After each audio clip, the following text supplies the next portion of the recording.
Hey guys, what's going on? Welcome back to my channel. I'm Tara, and today we're going to talk about something super simple you can do to make your Kegels easier. So I already have a full video where I've talked about Kegels before. So in that video we talk about what a Kegel is, we talk about if you should even be Kegeling, and I talk about common mistakes that people make while they do Kegels. So there's some really great pointers in that video like this. Do not hold your breath.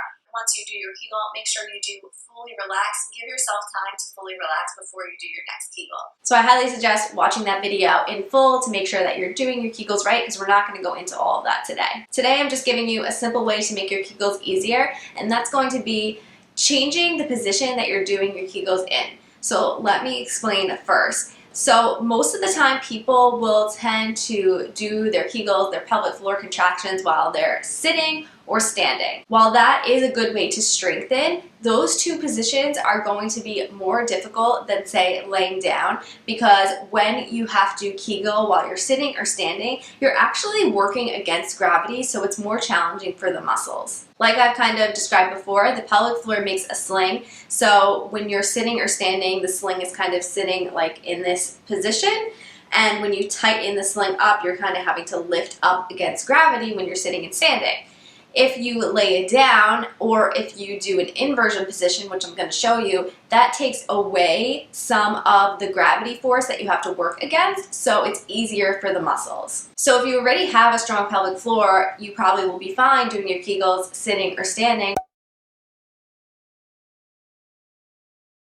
But if you do have pelvic floor weakness, you may not be getting as much out of your Kegels if you do them in sitting and working against gravity, because the muscles are too weak, so laying down can actually be more effective for you. So then once you're working on these things, laying down, and the muscles get stronger, then you can move into a sitting position or standing position to challenge the muscles more, which is important, but sometimes you need to kind of take it back a step. Okay, so laying down is pretty straightforward. You can lay with your legs straight out if that's comfortable for you. If that bothers your lower back, just place a pillow underneath your knees to take some pressure off your lower back, and you do your Kegels that way, and that's super simple. So this is really great for someone who does have a lot of weakness in the pelvic floor. You can actually use gravity to assist your pelvic floor contraction. So what you do is an inverted position, and not inverted like an inversion table while you're like hanging upside down. No, we're just lifting the legs up. So basically you're gonna lay on your back, you have pillows, you're gonna stack them up underneath your legs like this, and you're stacking them up to lift the legs up, and now you're putting the pelvic floor in a position where it can actually work with gravity, so it will be a lot easier for the muscles to contract. And definitely make sure you have a dog up next to your head and two others snuggling in blankets beside you. I'm kidding, but seriously, I can't go anywhere in this house without these three next to me. Something else I want to note, which I don't know if I talked about in the other Kegel video. I know I talked about the difference between doing longer hold Kegels and quick Kegels, and how it's important to do the longer hold ones. So basically an overview: if you're doing the longer holds and you're really weak, you're probably going to want to start with about 5 seconds. But watch that other video for more details on that. What I do want to mention is when you're doing those longer hold Kegels, make sure you rest in between each contraction. So you're going to hold 5 seconds and then relax 5 seconds.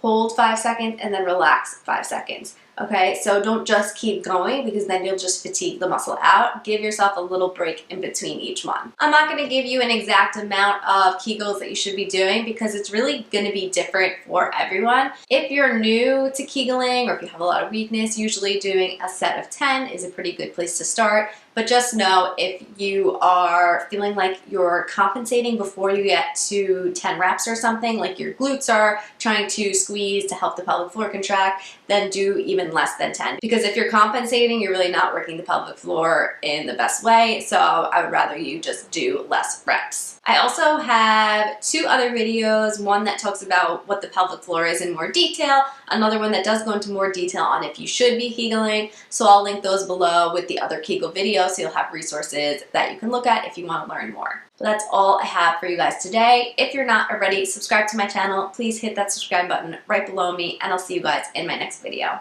Bye guys.